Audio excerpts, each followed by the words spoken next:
Working Artist Project is brought to you by Second Line Arts Collective. Learn how you can support at secondlinearts.org.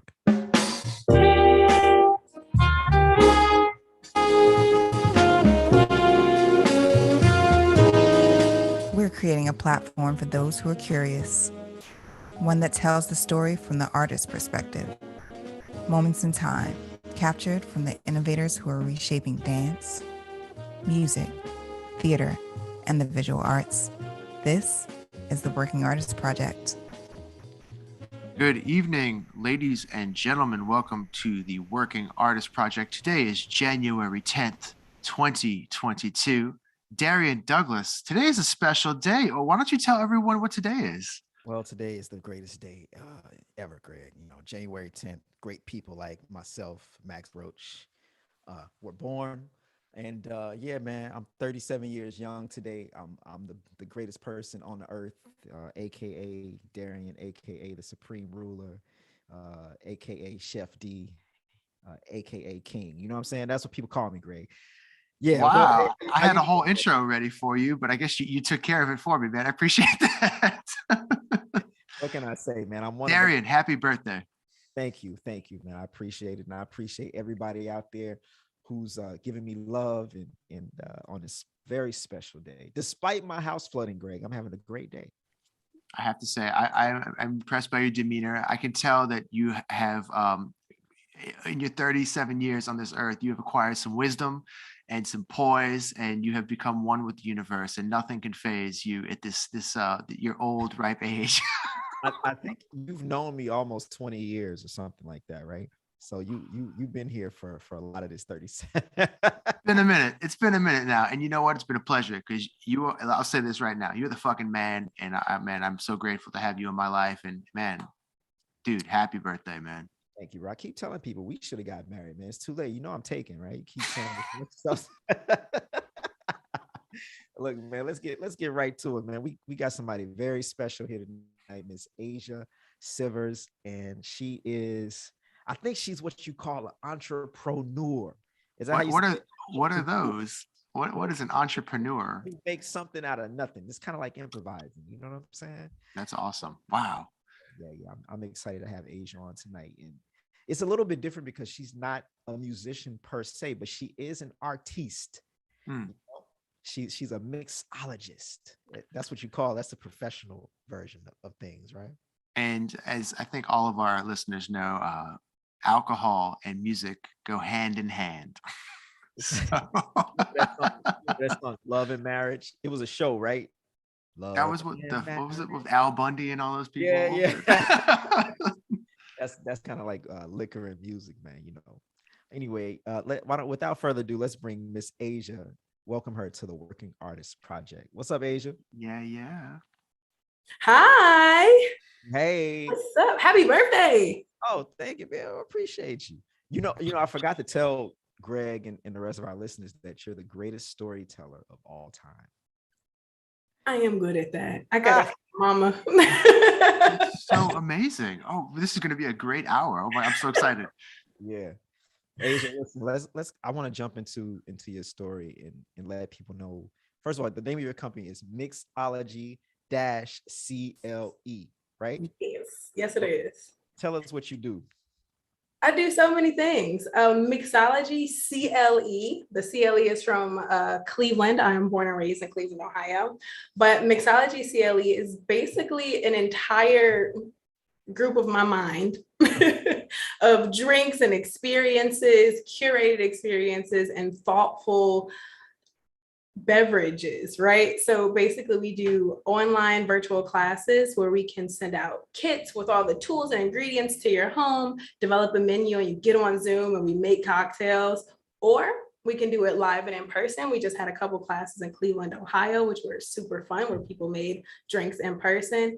Or I make bar menus for different restaurants and different groups, weddings, your wedding. We did a couple of things. So we do a lot. If you have any idea for your lifestyle, let us know and we will curate an experience for that. That's what Mixology Cle is. You've been curating experiences for large companies too, right? I have.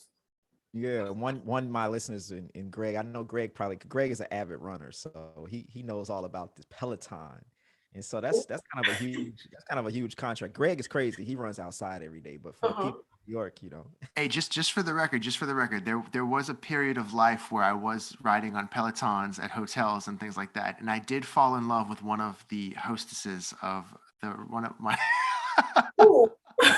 I can't remember her name right now. You But know what, man? let me tell you, I was on that bike every day. Every chance I got, I was on that bike. All up. No, I'm So you telling me like I wasn't hip to the fact that I could have been drinking on this bike too at the same time? right. Okay. I mean, that might be a thing at some point in time. But the Peloton account and mini accounts have been given to me by way of like randomness. Do y'all want that story of how that even came into abundance now? Yeah, I, tell us I, about could, it. I could get. I want to guess how it happened. Actually, you know what? Have Do you it. ever? You know, I would assume that just from this story, you would have been from New Orleans. Because let me tell you, in New Orleans, every day you're gonna see someone riding down the street at like 2 miles an hour on like an Easy Rider, one of those like Mhm. lazy boy bikes, with like a drink in the cup holder, a drink in their hand, and the radio going. So that was it, right? Mhm. That's exactly what happened. Okay. All right, guys. It was fun. Happy birthday. That's all I got. But it was just as serendipitous as that moment you described. So in like 2018, I started my actual company. I work at Compass Group Restaurant Associates in New York, and we did a lot of events. I'm an event planner by day, sales manager. I do that with like my 9 to 5. I'm at the Google account right now. Super fun job. We did many experiences with food and cooking and teaching. And one day we had like an overflow of people that could not cook. And there's like a room and there's all these sinks and stove tops, and it only could fit 16 to 20. Someone's like, hey, I have a group of like 30. And my teaching kitchen chef and everyone that's a part of the program was like, oh my God, 30, we cannot do that. Cancel it, get them out of here. I was like, well, guys, I can teach them some cocktails. Like, let's do that. Like, I got you. So we pulled a group to the side, and I'm like, all right, let's figure this out. We have all the tools, the ingredients. We just need some alcohol. Like, everyone will be fine. So we developed that program, and it went from being able to only host about 16 to 20, all the way up to 150 people we were able to accommodate. Like, the largest class I taught was 150 people. And that was just me like, yeah, no, it's fine. I can figure it out. I'm an entrepreneur. How you said it? An entrepreneur. Making something out of nothing. We'll figure it out, right? So with that being said, people walking past through the building, just seeing that class, fast forward to life, I began to do that on my own as well. I was doing it before, just brought it to the job site. But once we pivoted into this 2020 COVID virtual world, I got an email from a girl that I knew and was like, hey, my friend's looking to do a virtual cocktail class. Can you do that with kids? And I'm like, sure, no problem. No problem. How many people? She's like 10 people. It was like 2 months out. And I'm like, sure. So I reach out to the folks.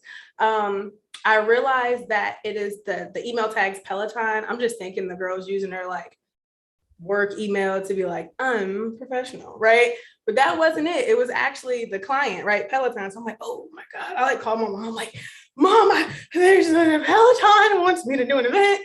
They want me to send out kits. And my mom's like, you got it, you know? So I'm Googling things, the resourceful person I am, and I build a kit a week before I meet with the girl. And I'm like, this is what we offer. Yep, all of these things. She's like, great, perfect, let's do it. The class was 3 weeks later, and it was about 10 people for that first class. Within those 3 weeks, they did not have that class with me, but within those 3 weeks, because of the service and the photos and the customer, like everything I was giving them, the curated experience, the thoughtful process, they wound up booking about 250 kits with me before they even had a class with me. And that took me all the way through November, December, January. And by reaching all of those folks, more folks started calling for virtual classes and more and more. And then I was like, oh, okay, this is a thing. Let's get it done. So ta-da, we are here today. Story. That's okay. So we could just like dig into all this kind of stuff. So you already right off the bat mentioned that you feel like you got a lot more work because of the presentation of your product. Can you dig into like maybe what maybe differentiates your product from maybe other people who do something like this? How does that all work? Me. That is so true.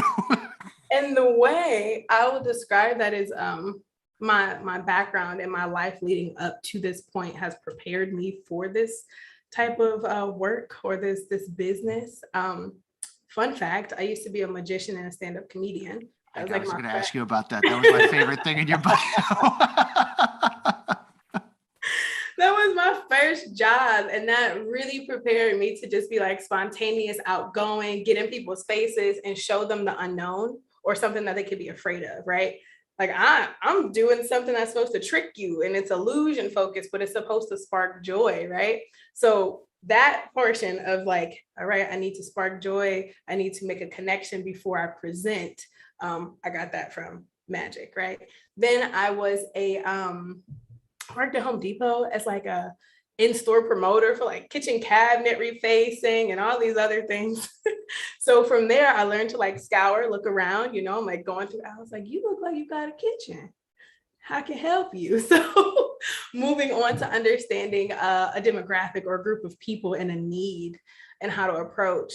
And then moving on to the food industry, which led me to bartending, right? So I've been a server for a very long time. Like that was my second job.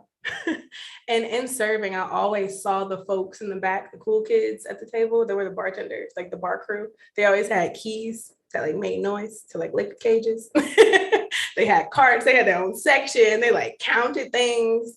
I just had a cummerbund and a crummer. I want keys, right? So I began to be a little more intrigued about that bar experience. And I was extremely blessed to have a group of people at this company called Lander Haven Executive Caterers that were like, yeah, I'll show you what to do. I mean, you can't drink it, you can't serve it, but like this is how we pull a bar sheet. This is how we do different things. And I one time they let me do running for the drinks, and I realized how much money was in it. Because two guys at a table, they were like, hey, bring me this drink all night. Slid me a 50. Okay, I'll do that. All right. God, I'm not even a bartender. I'm not even making the drinks. So I began to understand what cocktails are like because they only wanted one specific person to make it. So the fact that this drink no matter where they go, they like this drink. So if you could make this drink very well in a particular place, it's not the drink, it's the bartender, it's the person making it, right? And they don't see the bartender. They saw me bringing that drink, but they were making sure I always get that drink from that person. So I'm like, okay, there's a method to the madness. You can create an experience, a taste that is residual that makes people want to come back for more and want you only. So all the way up until now where I have my current job and going into the corporate realm, that also brought me to the precipice of navigating corporations and what those emails should look like and what the video calls need to be like and who do you need to talk to? What's the process? Which shoulder needs to be forward? That job brought me this as well, right? So my entire life's journey kind of led me to creating this. And I think all of those experiences aid to the reason that people come back for wanting more of Mixology Cle. Hope that answered the question.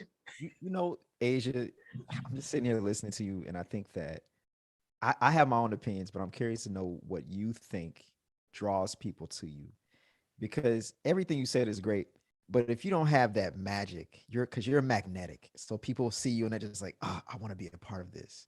And all great entrepreneurs and all great leaders have that. Mm-hmm. Even some of the bad ones too. They have that thing, and you got it. So what do you think?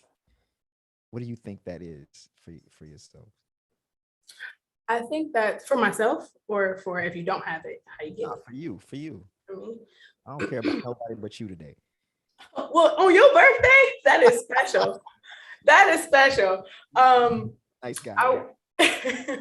I would say having the audacity to know who I am at the bare minimum, like with everything stripped away, if I have nothing, if I have no resources, no power, no voice, what do I know I can do?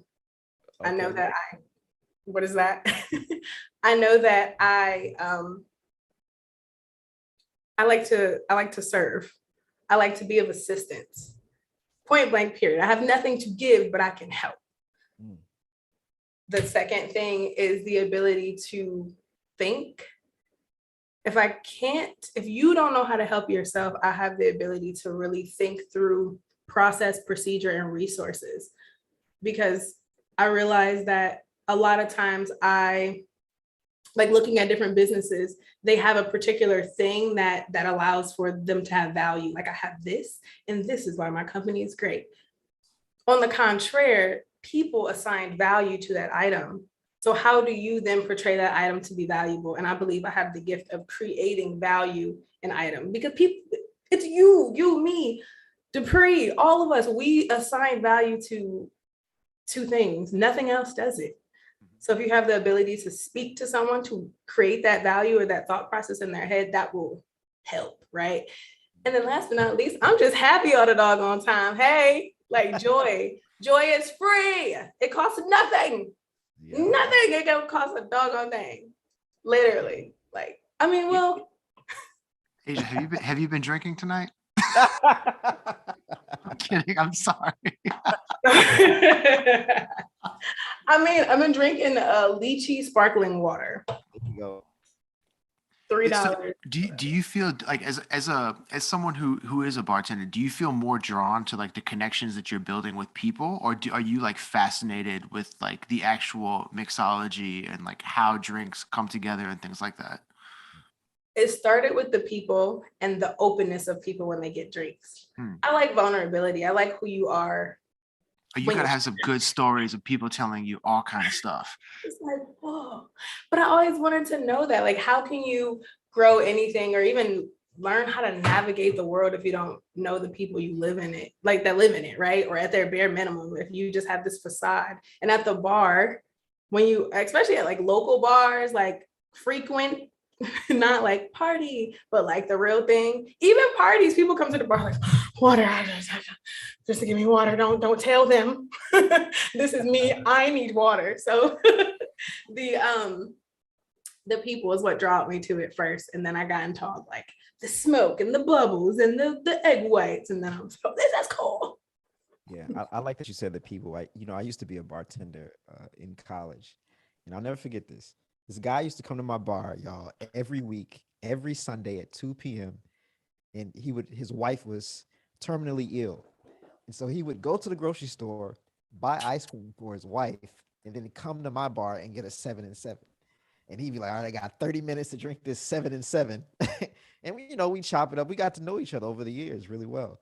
And it's just like, that's a special bond that you create with somebody, like over one drink. I wasn't even drinking, unfortunately. He was drinking, I was working, but so that's yeah, it's like it's next level. People don't really think about that part of it. Are you finding like online as you're making kits for people and stuff like that, do you have that same level of connection and interaction with the people that you're hosting? I would say it's a different level of connection, because at online, it's not about me. It's about the group on the screen having a shared experience in different locations. So for that, it's just making sure each kit has that same experience, but creating some sort of conversation around it for people to get off mute. Y'all remember how awkward Zoom calls were when we first got here? We're like, no camera. Audio on the internet. Oh gosh, no, I don't know. Putting on clothes, like as someone's like camera on, you're like, oh God. So creating that experience and having the spirit.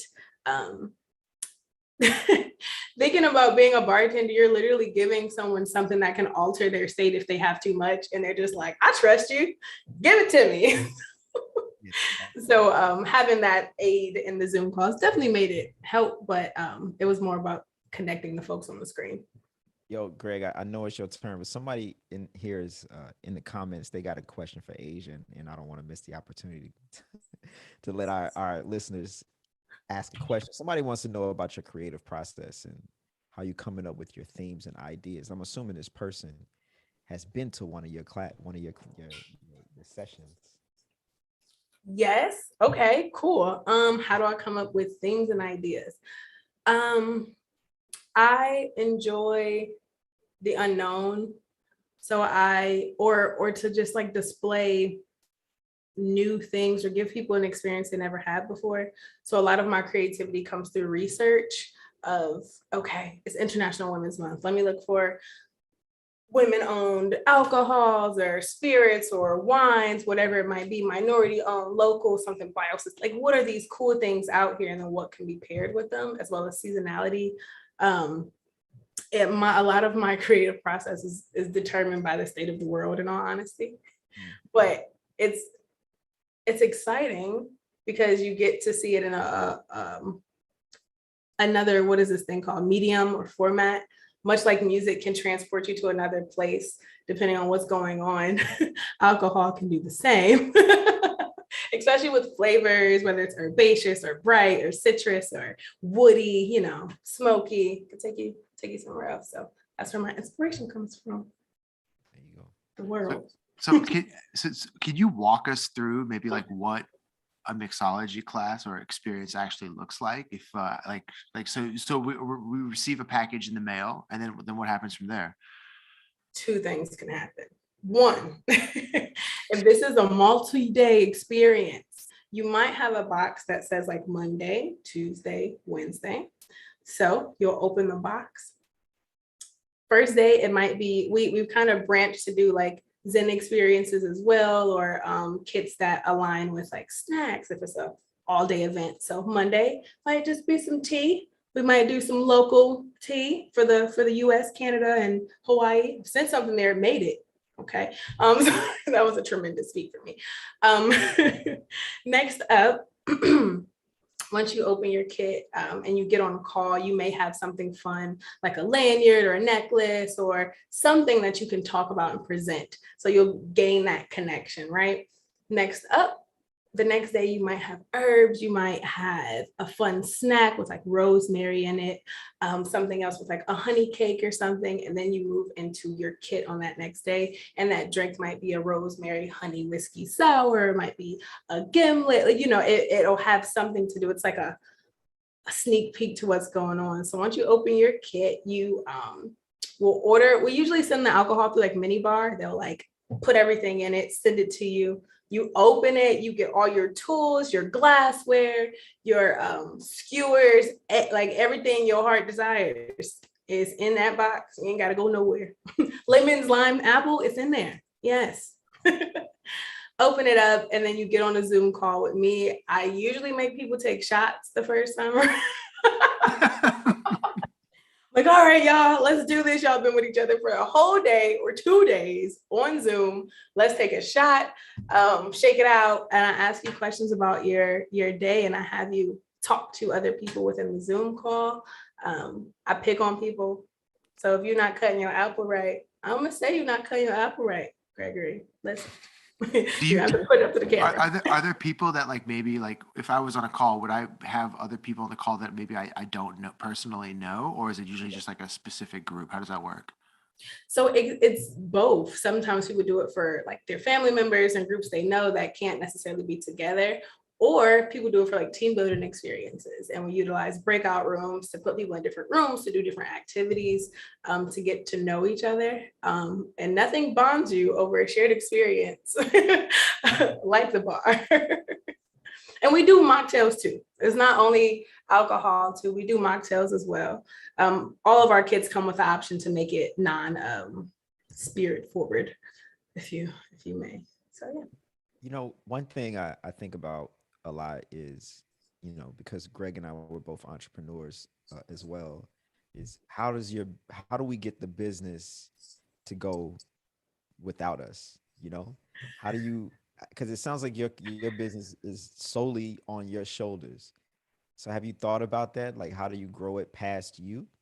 Absolutely. I don't know if you heard of the book, The E-Myth. Have you heard that's a great book. Like the first 3 pages, he goes, an entrepreneur that has a business that is solely operated on yourself is not a business, it's a job, and the job is ran by an idiot.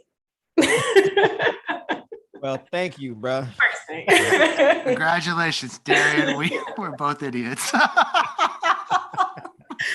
an idiot too at this point. So it's like, oh man, whoa. But I firmly believe in scaling for growth when you initially jump into the experience. In becoming an entrepreneur, thinking about the corporate world, you realize that there's a technician, right? There's somebody who's doing the actual work. Then there's the manager, the person that's like, okay, is this done? Check. Is that done? Check, right? Making sure everything gets done, but can't necessarily do the work, but is consistent enough to follow up. And then last but not least, the entrepreneur, the brains, the thought, the creativity, the spark, the drive, the passion behind it all. And you as an entrepreneur have to have all 3 in order to run a successful business. And the way to create a business is to franchise or outline those things you do so that they can be passed on. You cannot operate a business without process or writing down process to be turned over to be foolproof. Because at the end of the day, what you do that's become so successful on your own, it can be taught. You don't want to bring someone. So for the team I'm building now, I'm not bringing someone in that has to be my level and above. Because if I lose that person, how will I then teach someone else? I'll be at a loss. Like, oh my God, I lost my friend. No. If I have a process in place, I can refill that position. Not to say you don't want meaningful people, but you can then scale for growth, right? You can maneuver, adjust, add in, subtract, and you still have the freedom to oversee and manipulate, adjust, grow. So that's what I think that the process should be to becoming a business owner and not just another job. I think that's a wonderful explanation of how that all works too, because I'm reading a book called The Millionaire Fast Lane right now, and they speak of that process also. And again, I was reading the section about working for someone, and they're like, as an employee, you essentially have no leverage because you're replaceable. And it's funny to hear. I mean, I think you were saying essentially the same thing from a different perspective. And as someone who loves to work, man, I just keep finding myself in that same spot because it's essentially, we have to let go of our baby and create what you're saying, an opportunity for people to be trained and do the work for us and keep the idea going.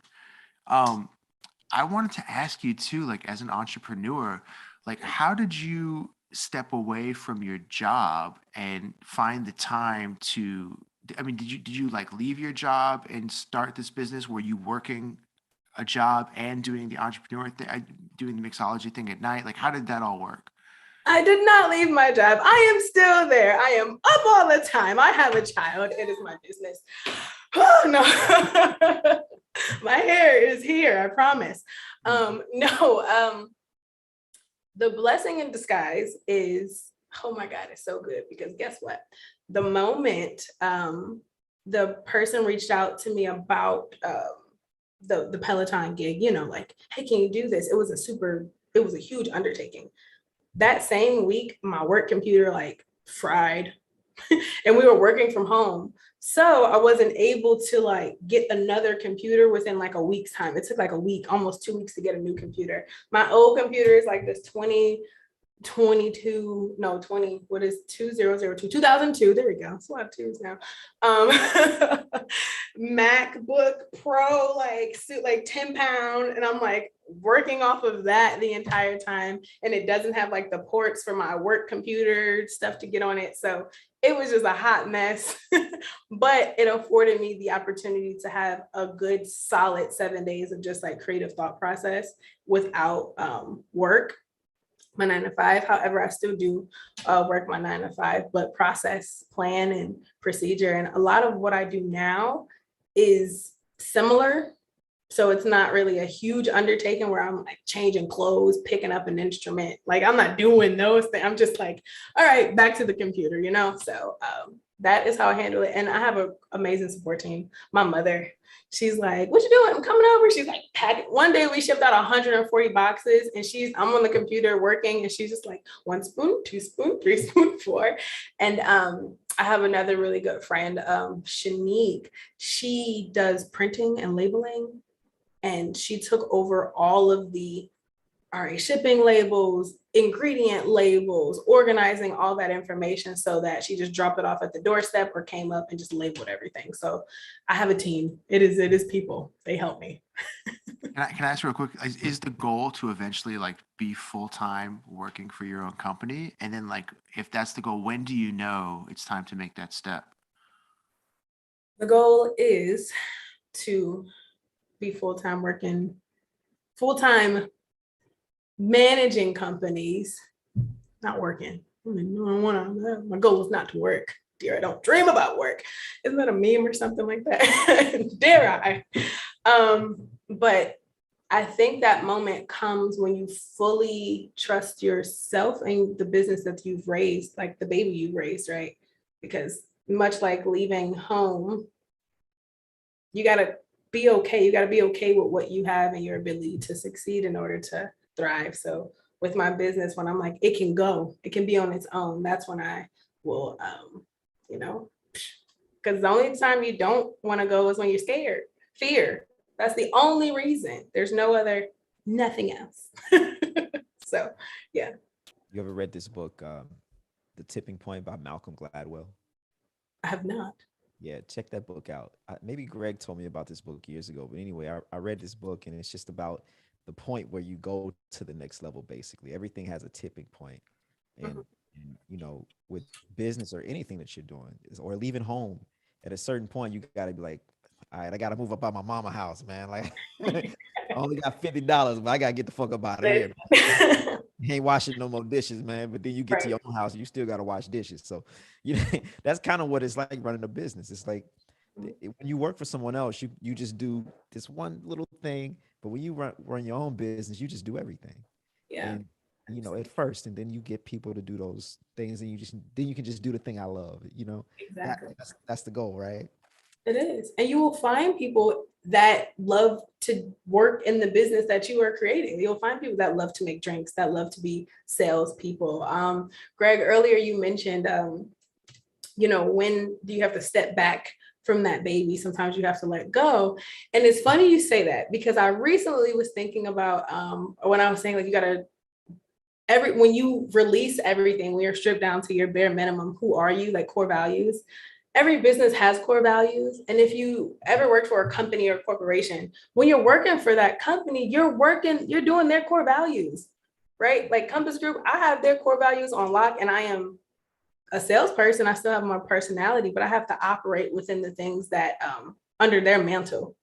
So that's why it's so important as an entrepreneur to build your mantle so that when you put those people in place, they will operate under your mantle, but you got to build it so that they know what you're about at your core, not just like, yeah, we love customer service and we love smiles and, always answer in an hour. No, like what we are creative.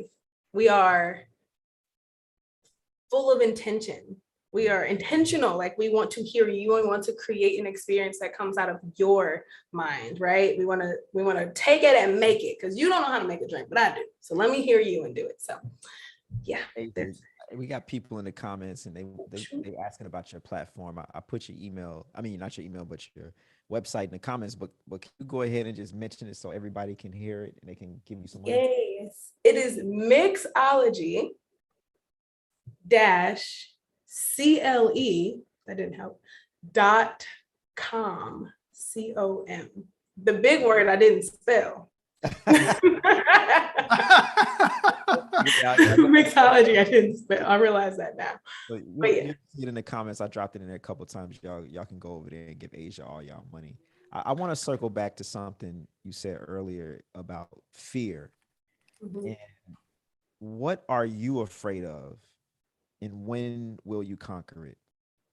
What am I afraid of and when will I conquer it? Okay.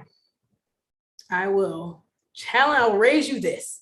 I don't know that I'm afraid, or if I just know that I'm a planner. So I know that there's things that I need to learn, and I know I haven't learned them yet. So I don't think I'm afraid of anything. Like going back to me moving, it's so funny you say afraid, because when I was 19, I was in Cleveland, Ohio, living my life in abundance. And I woke up and I'm like, hey, Mom, I'm moving to New York. She was like, what are you doing? What? I was like, I'm moving to New York. Like, that's just the thing I want to do. I'm 18, turning 19 at this point. And I wanted to go visit New York. And she's like, okay, I'm going to come with you. And I'm like, no, it's okay. I'm going to go with my friend.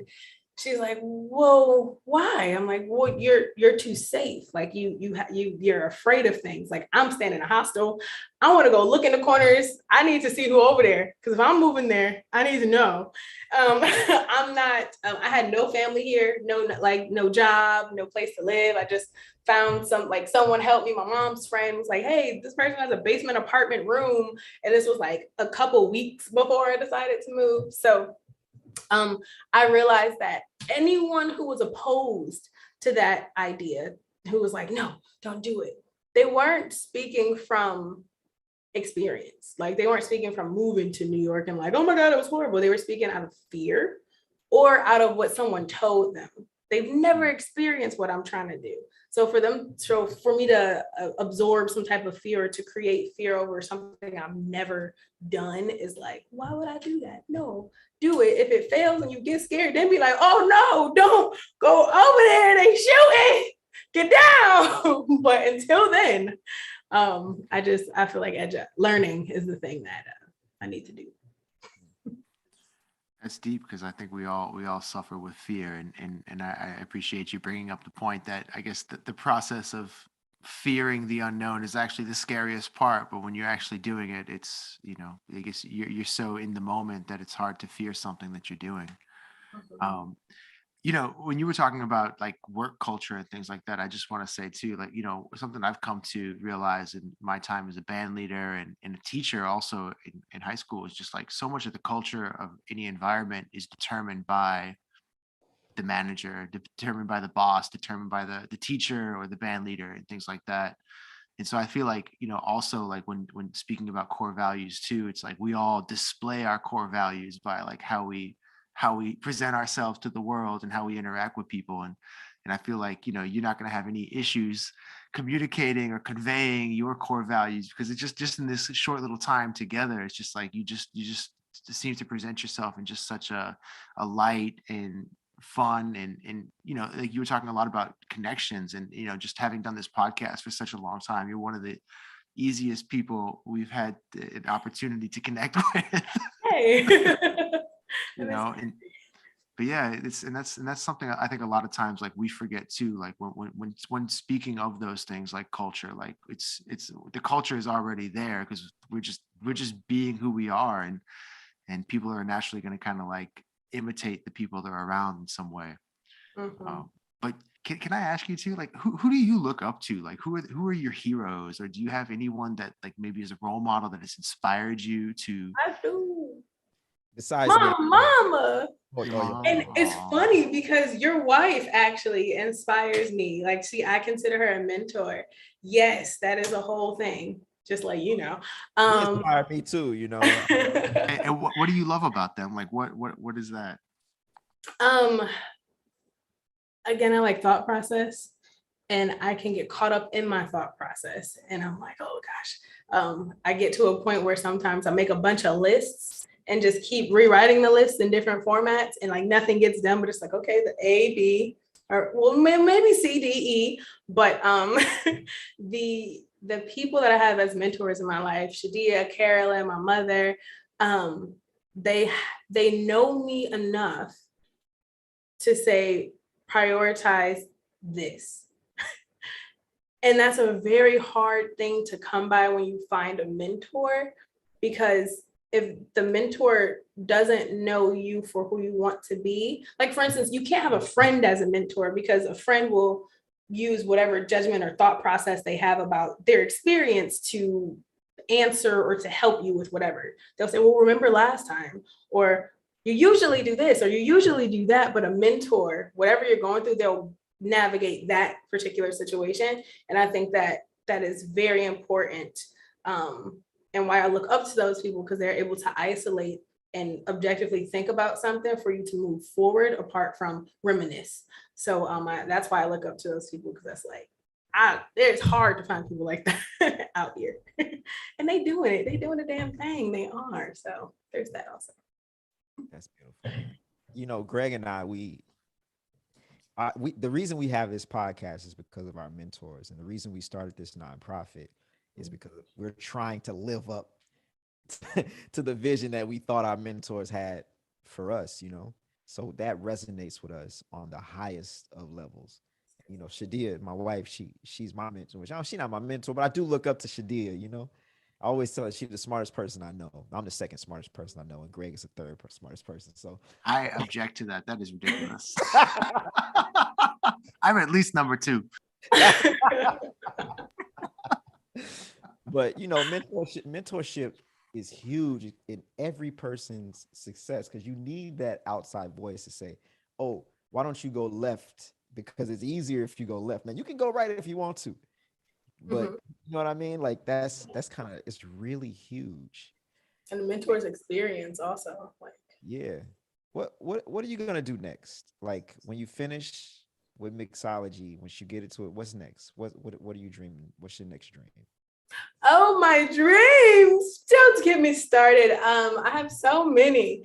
But the thing I want to do, the absolute most in this world, is create a platform. When I worked at Executive Caters as like an event manager, well, not an event manager, a server, and then a maitre d'. When you have an event, the dais, you know what a dais is? No, what Like is that? platform. It's like where the bride and groom sit, or it's where the performers sit, or the king and queen. It's a platform in which the priority people sit. And I remember one day, I'm just living my best life as a server, serving water and chips and stuff. And all of a sudden I hear, "Get the dais, help the dais, the dais." And I'm like, what is so important about the dais? Like, what's going on?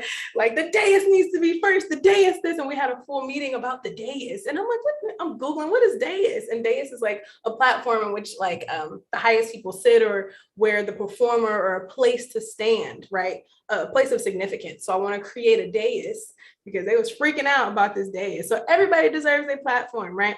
So I want to create not the platform, but the tools to create, to put on that platform.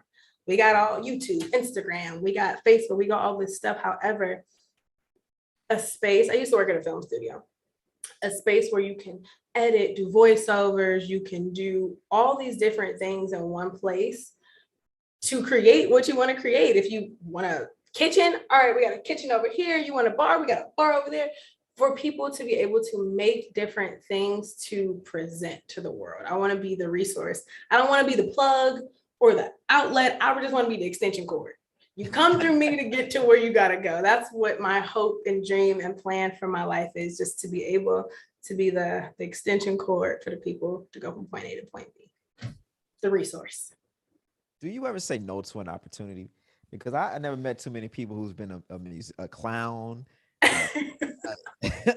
a magician, a waiter, a bartender. Like it sounds like you get these opportunities that normal people would be like, "I ain't gonna be no damn magician." Like, you know, and you just like, "Yeah, I'll do that."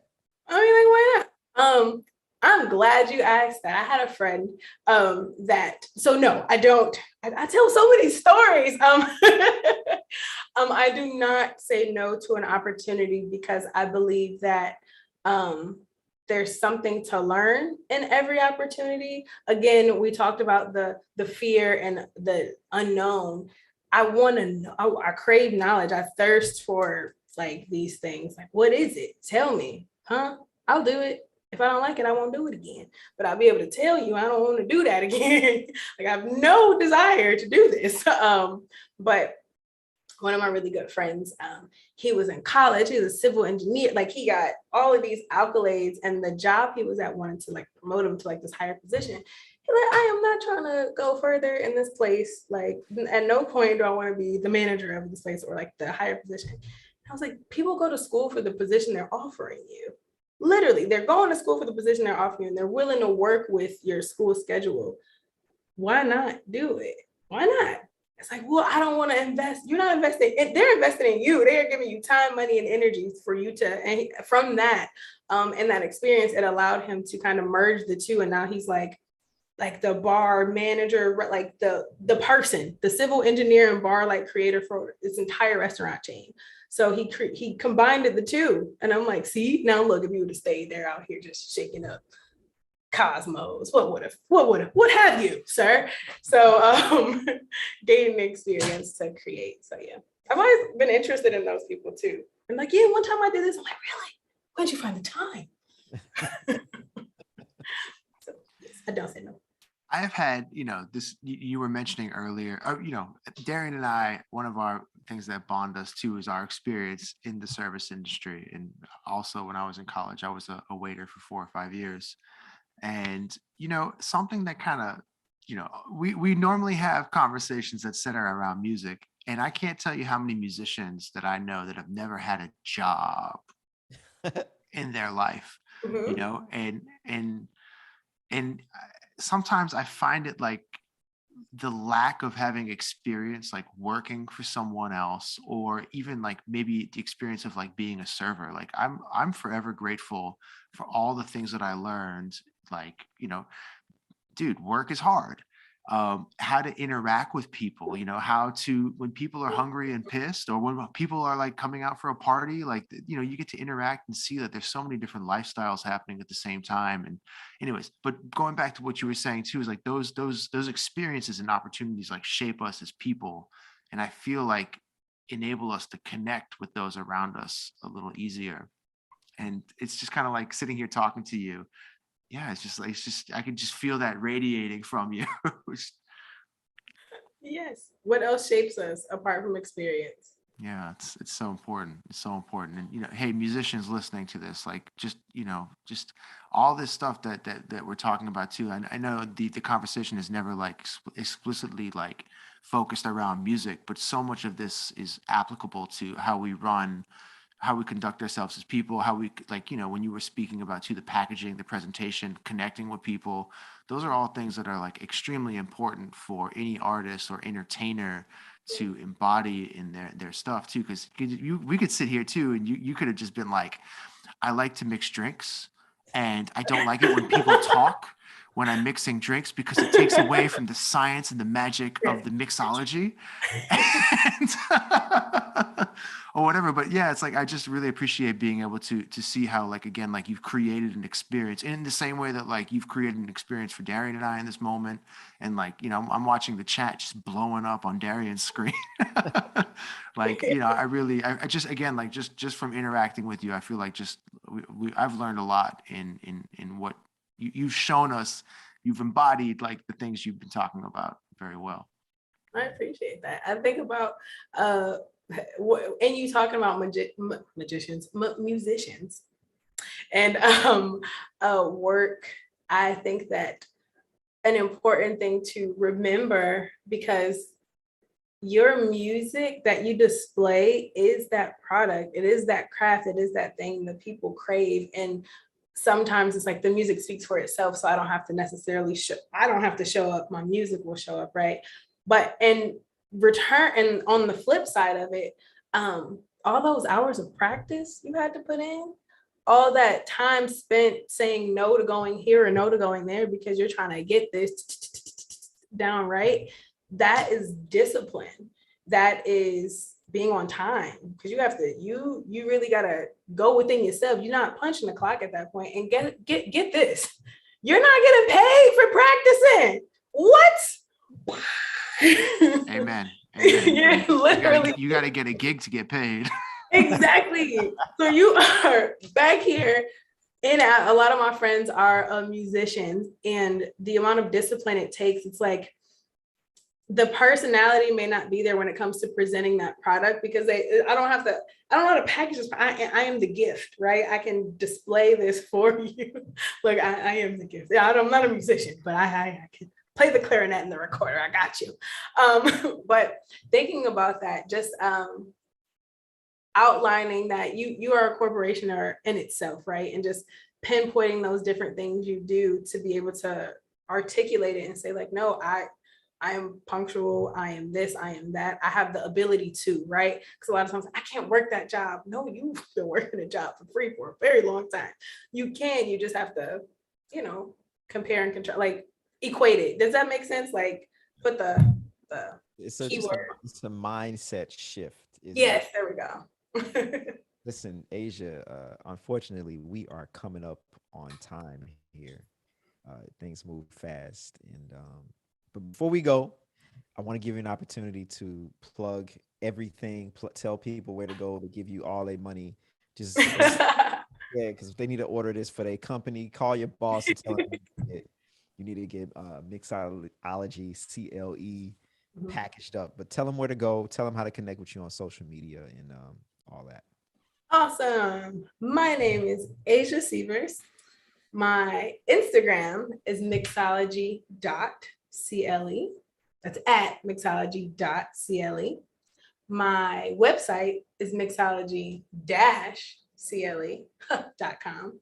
And if you want to send me an email directly, it's contact@mixology-cle.com. There's so many words and letters and numbers. That's beautiful. You know one thing, Greg, that kind of floated across that we didn't talk about, and I'm just gonna mention it right now. Everybody getting drunk at work. What is this, madman? What is this, 1968? Motherfuckers is still at work getting wasted, dog. Come on. There's no liability. You're at home. Oh, that's what's going on here. There's no liability when you're at home getting drunk in your crib. Just for the record, that's not me. Count me out of that. Greg's a school teacher, so Greg, look, man, talk to your boss tomorrow and order up some drinks for them kids. Stressful, man. I know you need some drinks, bro. Man, we do mocktails too. No. Come on, Asian. Hey, are y'all doing anything special for Mardi Gras? Mardi Gras is coming up in a month. I know. Y'all should do hurricanes. Send them out. Hurricanes and some beads. I got you. Thank you. Yes. Ooh. See, look, life experiences or creativity. We did a kids party not too long ago. We did like color change and lemonade, and it was. Okay. You ain't doing my kids party. You ain't lemonade and. No, I'm just joking. Listen. Asia, thank you so much for coming on the Working Artist Project. And yeah, my name is Darrian Douglas. My name is Gregory Agid. Asia, it's been such a pleasure talking to you. We wish you the best of luck, and thank you for everything. Thank you. It's been a pleasure, y'all.